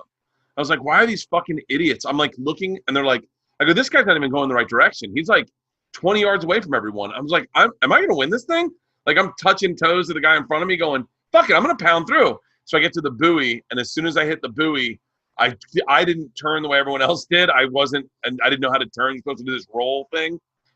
And fucking people started climbing on top of me and drowning me. And I'm a quarter of a mile out in the lake, just going like, oh my God, I'm gonna die. I'm gonna drown. And there was a guy on a paddleboard, and I was like, do I wave him down? And part of it was my ego. I was like, I grew up in the water. I'm not gonna die. So I just got on my back and just very casually kicked away from everyone. And I was like, oh, that's why they're not in the group. They're out to the side because they just want to do a triathlon. They don't care about winning. They just want to get it done. And so I kicked out to the side. I got on my back. I kind of swam a little bit on my back and then got in. And my wife's like, we were watching. You almost died out there. I was like fucking terrified. And you want to talk about being gassed? Almost drowning gassed is like no muscles anywhere. You're trembling. Oh, my God. Dude, you just gave me an anxiety. I just had a panic attack thinking about that because I know that moment's brutal. Sorry, Paul. Is that because you panic, and that if you just relax for a second, like, hey, I know how to float? Yeah, I just relaxed, and I was like, if I just take a deep breath, my body will float to the top, and I'm fine. I just got to sit here, catch my breath, and then start swimming. And I was like, and by the way, on my back, I can just casually keep going in, and I don't need to freestyle in. And so I probably swam like, an eighth of a mile on my back, and then the other quarter of a mile, or the other eighth, I just fucking pounded in. And I was, dude, I've been caught out in riptides before, and I don't panic because I know what it is. I've been caught out and taken out pretty fucking far too. And, but I can't, that young lady just drowned out in Lake Piru. Did you hear about that? That actress? Yeah, it's terrible. And it's the terrible. Poor kid was sitting there crying on the boat. Oh my God. But you think it's like you're right, Bill. Is like not enough people have respect for water, like for the ocean, because they go, it's fine, dude. When we were with Georgia, was maybe like 3 years old, couldn't swim yet. We're out at Malibu, out by Zuma, but to the left. Over to the left, the waves crash a little harder. It's by that big cliff, and this dad, his name's Matt, he's got a cold beer like this. We had all just passed around a joint. We're sitting by the water. Georgia's playing at the thing, and a wave comes and knocks Georgia down. She's 3, and it starts to take her out to the ocean. And this dad, Matt, fucking loved this guy to this day. A little high, beer in hand, scooped down, grabbed her by the ankle, and lifted her up. He goes, I just saved her life. Wow. Daughter, bro. I would have been destroyed for the rest of my life. And this guy, Matt, just 2 kids, fucking scooped down, grabbed her by the ankle, and lifted her up upside down. He goes, I just saved her fucking life. You know what sucks about having 2 kids? is if something happens to one of your kids, you can't kill yourself to end the pain because you got to be there for the other one. That's what I realized. Yep. That's like a fucking dad thought. You just got to sit there and take it. It's fucking brutal, man. I like when that story about that poor actress came, I my wife had it on, and then when I saw that the kid was like sleeping or crying on the boat, I'm like, just the panic of that kid looking over the side, looking for the mom. What if the kid fell in? I can't watch stories like that at all. It's a big there's like little things I think growing up around the water where you are aware of. Like, you ever see that? I think it was a movie, but they all jump off a sailboat and then they forget to put the ladder down, and there's no way to get back up it. And you're like, terrifying. Fuck, shit like that. You can't tell me you couldn't just get two guys just because you're gonna die. Your adrenaline just feed the fucking guy. Well, one guy has something. I don't know. Dude, being out to sea. What about that one where like they counted wrong and two of them were left out there and the sharks, water. Dude. Open water. Dude, open water. Like they counted wrong and the scuba boat left and they were just fucking there like overnight and they fucking, dude, like how dark it gets at night. That's the ultimate. Yeah, that's the ultimate, because God forbid you go down in aviation, you go down, God forbid you go quick. That dude laying there, seeing fucking sharks circling. Oh, dude, that's scuba diving. Scuba diving I do it, but it scares the shit out of me. Because you realize if something goes wrong, I'm 80 feet down. The rate at which you ascend is, I think it's 10 feet per minute. So that escape route takes fucking forever. It's like 8 minutes, and at 15 feet, you got to sit for 5 minutes and equalize. Dude, scuba diving does scare the shit out of me. I think in a healthy way. Dude, fuck all. And then you see a shark coming at you, and you gotta I'd love to swim away from him, but I need to time my ascent. Dude, there's literally monsters under the fucking water. Dude, this was nuts. Our 10-year anniversary, Stacy and I flew to Hawaii. Now I'm not afraid of water like that, like being in it and looking at fish. My wife hates it, but she just was a champ on this trip. She's like, I'm going to fucking drink. Like, it's the first time I saw my wife. And if Bill knows my wife, but my wife is just one of these organized, responsible, but she has fear of water. And she just turned into fucking me in Hawaii. It was fucking weird. She's drinking. She's having a great time. And we're looking, I'm not saying she doesn't have a good time. You know what I mean? I know, that's just funny. It turned into me. She's drinking. She's gambling. No responsibility.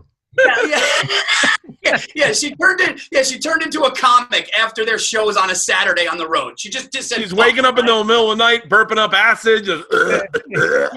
Yeah. She's afraid of the ocean. She's in there. She's putting the ocean in her hand, like water in her head. She's just like, she let go. So I was like, if you don't mind, I said, I heard that the scuba dive, the snorkeling is like incredible. You see all these tropical fish and the sea turtles. And she's like, I'll do it. So my older brother happened to be there with Aflac for his company.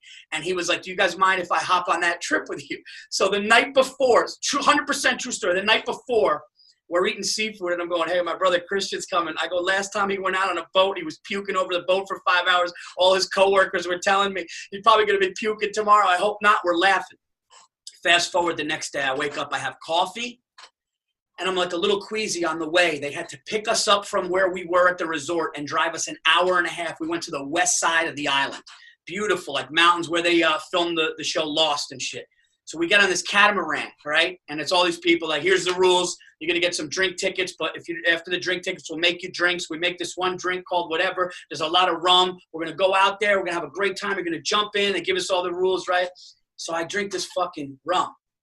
And I just, with the coffee and everything, my stomach was a little weird. Anyway, I put the fucking flippers on, do the whole fucking deal. I'm ready to jump in. We go in, dude, and everybody just jumps in this one thing, and they saw these dolphins that were fucking like a pack of dolphins, which, by the way, I didn't realize. Do you know that dolphins can swim while they're sleeping? I learned that on that thing. So anyway, yeah, they could like together, they're fucking just going like this, and they kind of like are asleep, like subconsciously they know where they're going, but they're sleeping. So we jump in, and I'm laying there, dude, and the water's doing this. And they're like, just put your head down, it won't be. And we go out far. And my wife is supposed to be scared, and she's fucking in. She's down. Dude, I had a full-fledged fucking panic attack. I was an out of body experience. I was an out of body experience, full-fledged panic attack, right? And I'm looking, and the guy with us goes, "Hey, brother." He was like a Hawaiian guy. He goes, "Brother, you good? You all right?" He knew. Everybody knew. And I'm just telling Stacy. Stacy's like, "Paul, if you wanna swim back, we'll swim back." He didn't give you the out, man. He yelled out in front of everybody. He should have been, "Hey, buddy, you all right?" He goes, "Hey, brother, you all right?"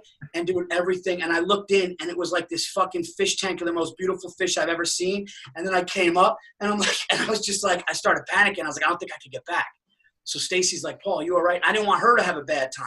So in a full-fledged fucking panic attack, and you hear people like, "Do you hear the sea turtle? You see the sea turtles?" And I don't give a fuck. I'm like, "Yeah, I'm ready to puke." It was a fucking nightmare, actually. So Stacy goes, "All right, 5 more minutes. We're going to go back." And I can't get back to the catamaran, dude. I'm trying. And I didn't want to be the first couple back. So I waited for one other person to go. And then we went. I took the flippers off. It took everything in my fucking body, dude. I took the flippers off, and I just told Stacy, "Hold on." I ran downstairs to the catamaran. She came down with me. I opened the toilet. It was going, dude, the whole boat heard me. That the staff was still there drinking. And I'm going, and I was fucking sweating. And like the whole night before, I'm making fun of my older brother that he's going to be the one puking, that I never get sick. Puked all over this catamaran, had the most miserable ride back. They were telling us stories about the mountains, which I could give a fuck about. And my wife was a champ, dude, but it was brutal. And I had a full-fledged panic attack. Hey, how many people do you think have lost their lives because of that male macho thing that you're supposed to, you can't get seasick. You can't say you're cold. You just always got to be like, I'm fine. Like how many guys have lost their lives because of the pressure that as a man, you always have to say that you're good. You want to do this? I'm ready to go. Can you get in the game? Let's go. You got another round in you? Yes. Like there's only one answer to that.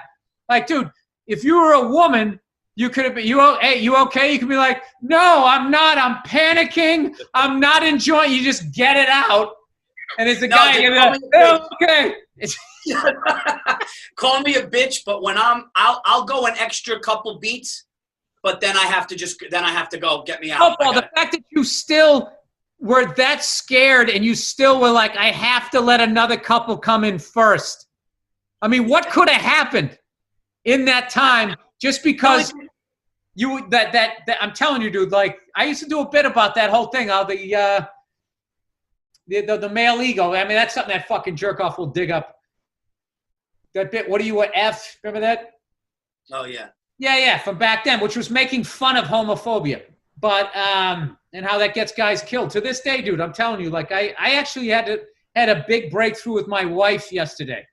Because I flipped out. I was doing something and I didn't allow enough time. This is what I flipped out about. I had a pair of shorts, okay?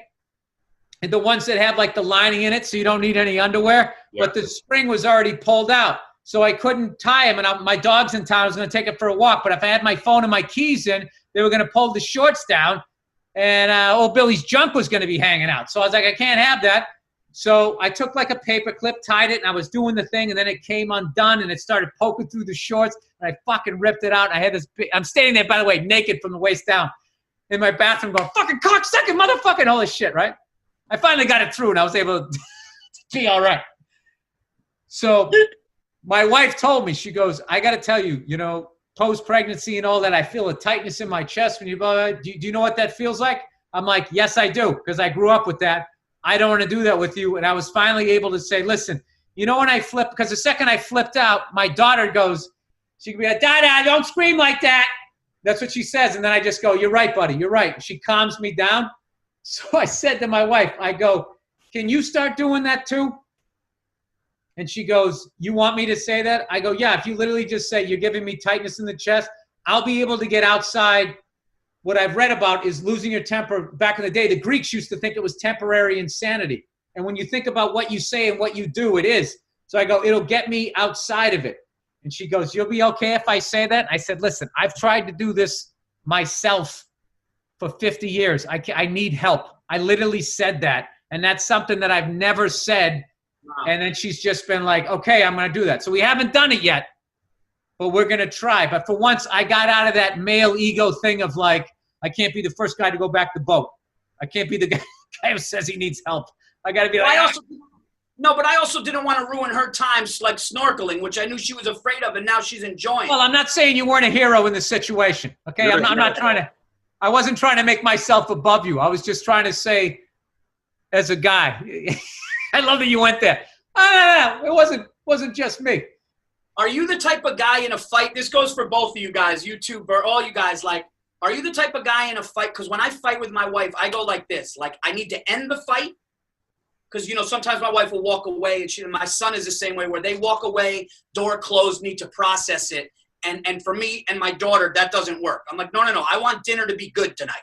I want the next moment we have to be good, because I don't like the looks. I don't like the quietness and the awkwardness, where I just go like, why are you crying? Why are you crying? Right? I'm not, and I told Bill a long time ago, I can't cry. So when I yell at you, this is me crying. This is me now. This is me crying, but I can't cry. Could you imagine if I started fucking bubbling up in front of my fucking wife? You can't do that, right? So they need to know that when we get mad, that's us fucking crying, marching up the stairs like they do. Dude, that's such a guy thing to be going to your wife. Why are you crying? Why are you crying? Like with that energy? It's just like, it's so fucking. I don't yell, why are you crying? But I'll be like, why are you crying? I'm like, let's just talk. And then it's like, when I start to get upset or excited, that's us crying. I've never cried. Have you ever cried in an argument in front of your wife? Cried? Come on. You have or no? She would lose respect for me.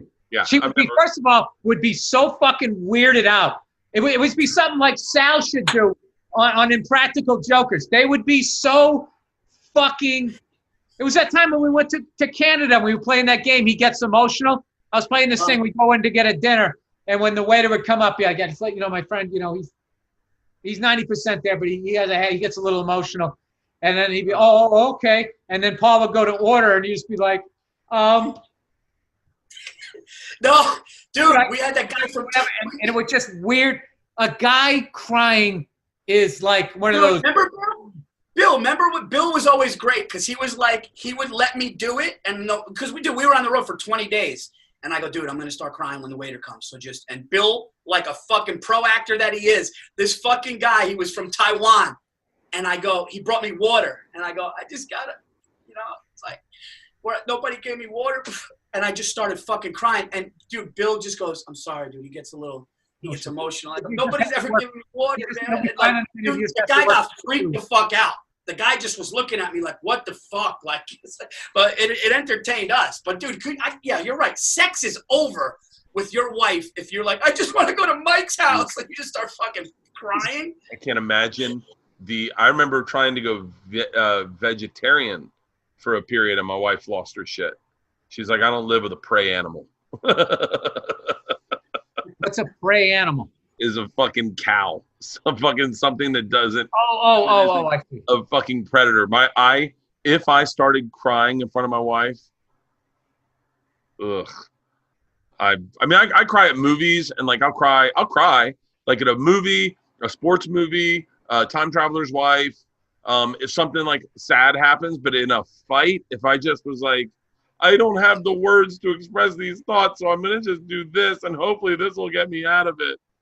I just feel like I'm not heard. Or dude, they always go to their moms. Imagine you're like, I'm going to my dad's house. What the fuck?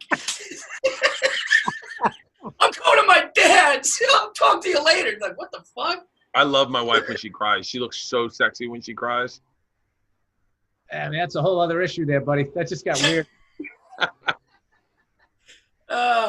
Paul, I love reducing my wife to tears. No.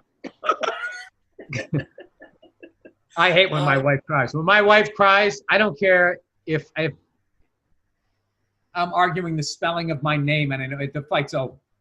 And I've argued for years that they know that. They know the second they cry, the only way for you to, because I've done that a couple of times, and the Oscar goes to, I've done one of those. Then that just adds. Wonderful. Wonderful performance. I've done that. When I first got married, I go, yeah, go up the stairs. Like, so ridiculous. Dude, I'll tell you what. When my daughter's emotional, she gets upset, cries quick. When my son Lucas cries, he's 11. He plays ball. He's a good kid. He's got empathy. Like, he's the type that'll just stare at a homeless dude and want to know why he's like that and what he can do to help. That's what my son is. And when he cries, it's because he's hurting so bad. And I was taking our cat Stanley, who's got diabetes. He went into a diabetic shock, and I took him to the vet. We must eat with you, Paul.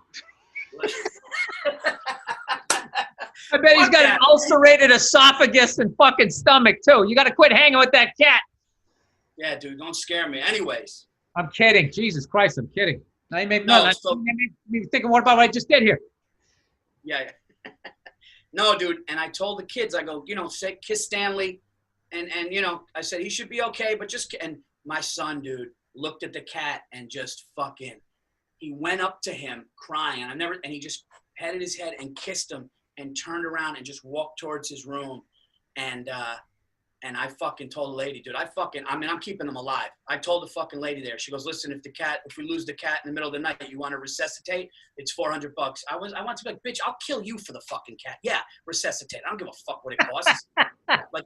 And my wife got mad. She's like, you spent $400 to resuscitate? I'm like, this thing's been in our house for 15 fucking years. Like, where's your loyalty? We've had this cat since he's fucking 7 weeks old, and he's 15 now. Wait, you got to pay $400 either way, or only if they resuscitate? No, only $400 only if they resuscitate. Oh. But the fact that they said, do you want to do that? And I go, yeah. And then dude, when I came home, it was like Ben Stiller in Meet the Parents when he took the fake cat. I just had the smile on my face, and my kids were like, Stanley's back. And I was like, yeah, because that cry with my son got me, man, for sure. Georgia, my oldest, when she's about to cry, we can tell it in her face. So you can see, like, she'll do this thing where she'll go like, and you'll be like, baby, it's okay. If you need to cry, you can. She'll be like, I don't need to cry. But we know it's going to happen. And so it turns into such a shit show where we're like, baby, if you want to cry, just cry. She's like, Dad, stop. Seriously, Dad, stop. And you can just see it happening. And then just all of a sudden, dude, the worst. I know, I'm almost certain I've told you this, Bill. So when we were getting to redo this house, we were going to tear out the whole back of the house and rebuild it. And Georgia was dragging her feet and not cleaning out her room. And we're like, baby, we start construction Monday. Oh God, this is a brutal one. We go, we need you to clean your room. And she's like, yeah.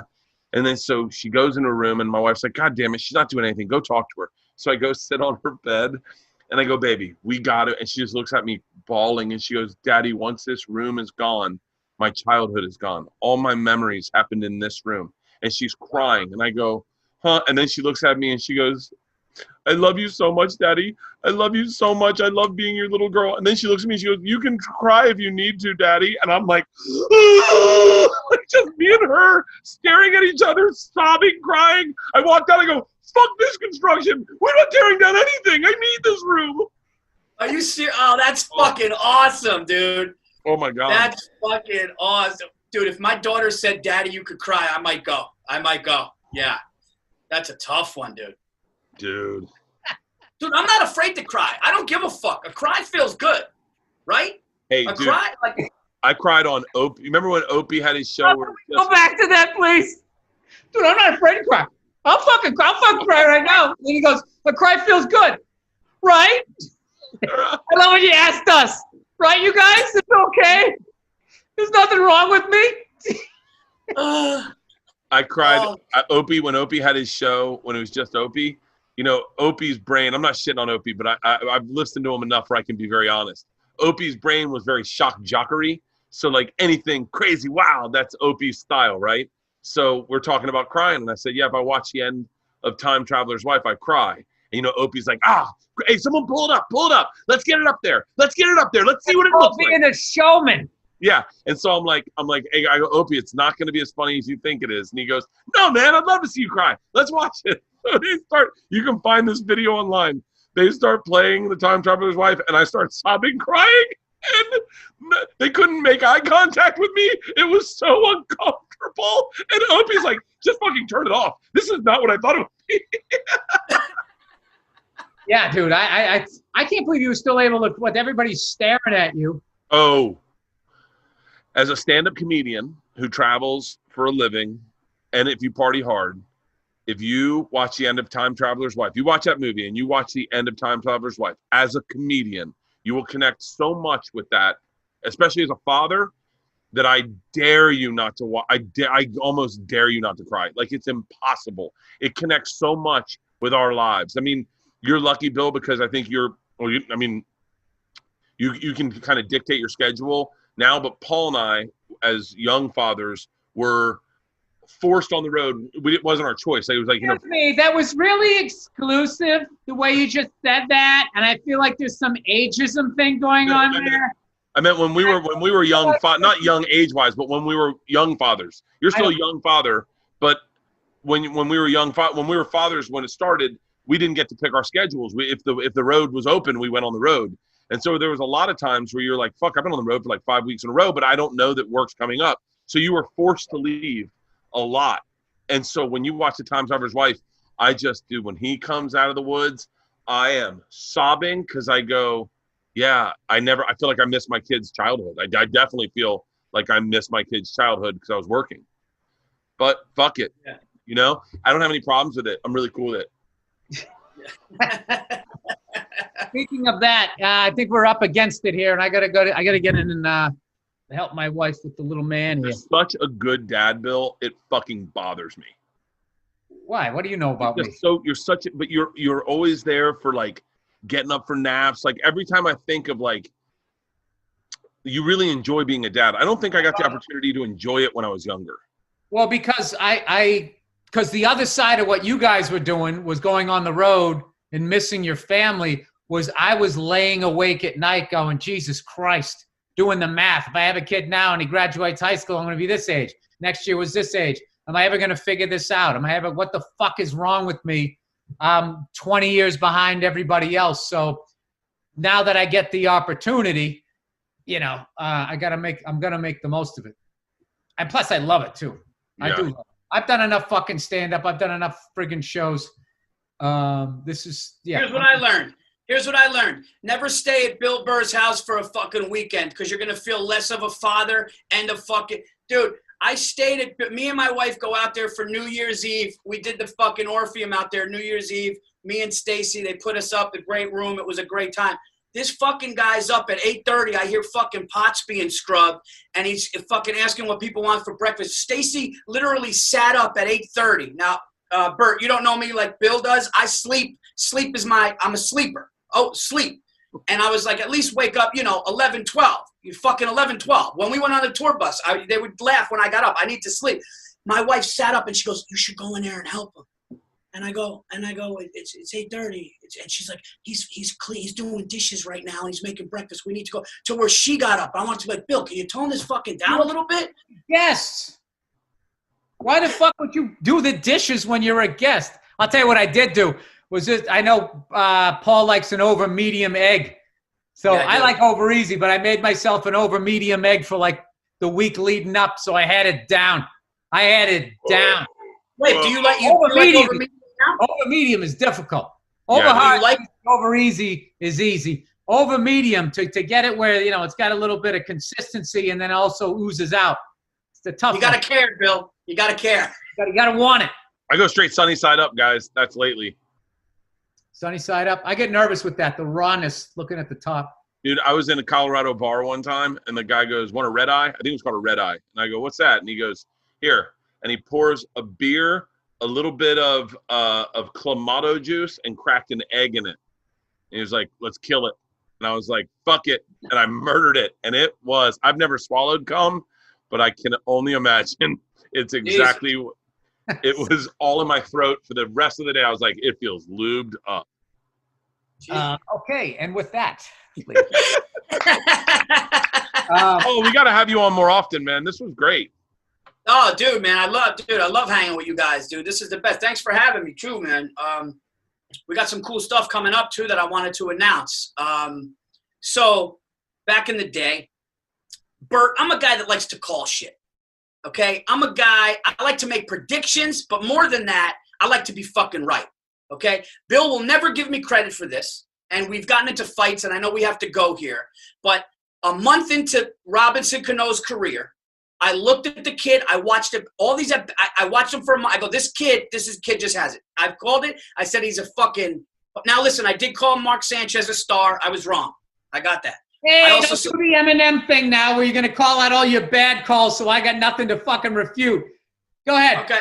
Go ahead with your roided up call as a fucking Hall of Famer that no one saw. Go ahead. He did the roids when he got the money, not when he was a kid. Anyway, no Yankee and fucking what's his face did it because he loved Jesus and wanted to get back to baseball. Fucking Yankee fans. Go ahead. Anyway, I like to call shit, right? So Bill would call me, dude, I called it. Virzi, dude, I called it. So, with that said, me and the greatest podcast producer of all, Andrew Themlis, goes, so we're launching a show called Dude, I Called It. It's a web series and a network. We're going to do finance. We're going to do sports. We're going to do everything. And we already have some episodes in the can, which we're launching next week. We got Bill. We got Pete Davidson. We got Tom Green. A couple of these predictions. What the show is I have a celebrity guest come on, actor, comedian, musician. They tell me a prediction that they did in the past that actually came to fruition. And then at the end of the episode, they give a future prediction. And oh man, when you guys see Tom Green's, there's a lot of great ones. Tom Green said some wild shit that was amazing. So we're going to launch the Dude, I Called It network. We're going to have different hosts for different categories. And it launches next week. Also, I'm so happy. I want to thank everybody, too, who subscribed. The new Paul Virzi YouTube channel is doing fantastic. It has stand-up clips of the Virzi Effect podcast, which all you guys have done. And, Bert, I want you to come back on it. But the Virzi Effect next week, we got Whitney Cummings coming on. So the Virzi Effect podcast will be on there. Clips of my stand-up and my special will be on there. The web series, also some sketches. So check all that stuff out, man. You're doing good stuff in the pandemic, Paul. Congrats. Dude, I built this fucking studio in it after I got sick. After my family, we had COVID. I was like, I got to do something. You got COVID? Yeah, we all got it late March, early April. Nice. Get it out of your system.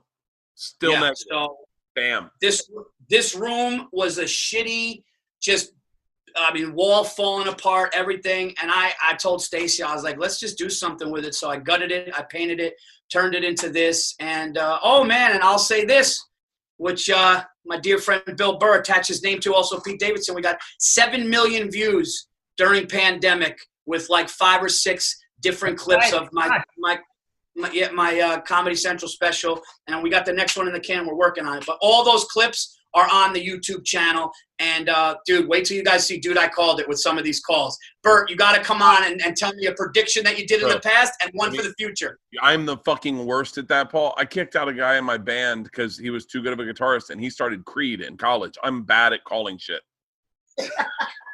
Virzi's got some good ones, though. He said one time, I got a feeling Tom Brady's going to get hurt this year. And like 2 games later was that the one and only time he ever got hurt, he hurt his knee. He did have some good ones, but then the flaw in Paul's game is that he loves too many shit-talking players, so he gets a lot of head cases. Guys who have a couple of good years. He's going to be a Hall of Fame. He's going to win a Super Bowl. And next thing you know, they're throwing their shoulder pads into the stands. They're running into something. He told me 3 games in that Robinson Cano was another Robinson Cano. Sanchez. I've actually forgotten so many of your bad ones. You had a litany. Litany of bad ones. Mark Sanchez, 3 games in, he goes, this kid's a star. I'm like, Paul, you don't think he's going to have that rookie 4 or 5 interception? Nah, man, I'm telling you, this guy's seeing things. Horrific. Dude, what the fuck? I just bought this Logitech camera, and it's blurry now, and it was clear at the beginning. What the fuck happened? Logitech. I think you sat back. It's there. It has to refocus on you. All right, we got to wrap this up because I got to go. I got to go do the dad stuff here. All right, Virzi. Thank you guys so much for having me, man. I had a great time, man. It was great, Paul. Thank you, man. Thank you so much for having us, for being on our podcast. And I never even got up to the fact he's wearing a Tampa Bay Buccaneers. Paul, dude, I called it. How do you think Tom Brady's going to do in Tampa? I got it. You ready for this? What would happen if Cam Newton and the New England Patriots played Tommy Terrific and the Bucks in the big dance? We're going. That one we're going to. Yeah, Paul, that's the most obvious fucking scenario ever. Everybody automatically thought that. And I hate how you just did that big, dude, I'm telling you this right now. What if anybody knows that? No, I didn't predict it. I'm saying how nuts would that be if we did that and went. Could you imagine that? I got one for you. You ready for this real quick? I know you got to go. Who you taking, gun to your head, if a 13-3 Cam Newton and Patriots come in with Belichick, 13-3, and Brady has a little bit of struggle with the new coach, but they get to the Super Bowl at about 11-5 or 12-4 in the Super Bowl. Who you got, gun to your head? If Tom Brady has a defense, I go with Tom Brady, without a fucking doubt. I go Bucks. Without a doubt. Without a doubt, Bucks. Yeah, you know what? Brady's more prepared for the moment than Cam would be, and Brady's more consistent. I think so. And Cam Newton fired off that whole tweet about lions and hyenas and fucking rhinoceroses, and it's just like, as he's going like, I'm sick of being humble. It's like, aren't you the guy every time you score a touchdown, you rip open your jersey like you're Superman? Being humble. But I love the guy, though. I love the guy. I mean, maybe it's millennial humble. That's what I'm going to name my next special. The fact that he doesn't actually wear a cape. All right, I'm actually hoping before Cam Newton came to the Patriots, I wanted to see the Kansas City Chiefs, Mahomes, the new gunslinger, the future of the NFL, up against Tom Brady to see if Tom could get one more. He's already going to turn Tampa into a competitor the way Joe Montana did with Kansas City, but Joe wasn't able to get him all the way there. And I think I don't know. I don't know about Tampa's defense. I've been hearing they're kind of all right, but Tom Brady last year, the problem was we had no protection. And all these idiots were acting like it was his fault that he was on his fucking back the whole goddamn game. They did that with Eli Manning. Don't even get me started, Paul, with the fucking New York press with Eli Manning. How many times does that guy have to beat Belichick and Tom Brady before they actually think he's not a fluke? Never had the respect. They fucking shit on Eli Manning his whole career. And That's you know right. what he did? You know what he did when they went on and that fucking guy Skip Bayless and go, Eli, I'm not gonna lie, man. Seems like luck to me. And you know what Eli Manning did? He gave a nice smile and he goes, yeah, it was luck, man. You're right. Fucking love that kid. Perfect. Oh. He should have just won one and then wear a fucking fur coat and they never would have forgot about him. All right. I love Joe Namath. Check out Dude, I Called It. Dude, I Called It. Paul Virzi Effect. Bert Kreischer. Andrew Themlis. That's it. Thank you again for watching The Bill Bert. Pod. Cast.